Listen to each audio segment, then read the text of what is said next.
मोदी बोलते हैं तो हमें सशंकित हो जाना चाहिए कि कुछ न कुछ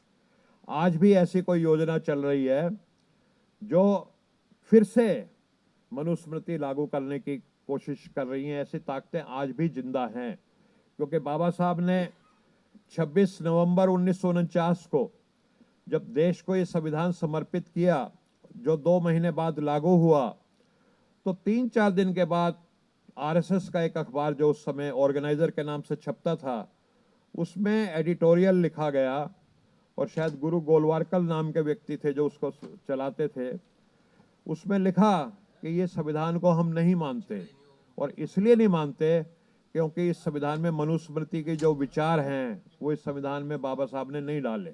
और लगातार उसके बाद देखा आपने कि संविधान को फाड़ने और जलाने की, अब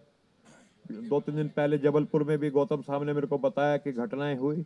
तो लगातार संविधान के ऊपर हमले हो रहे हैं, और इस संविधान की सुरक्षा हमें आपको जागरूक होकर के करनी पड़ेगी, और इस जागृति को बढ़ाना पड़ेगा। क्योंकि अगर फिर से मनुस्मृति लागू हो गई तो मैं दावे के साथ कहता हूं, मेरी दूसरी तीसरी पीढ़ी आने वाली जो होगी वो फिर से गोबर में लथपथ आपको नजर आएगी। तो हमें इस संविधान को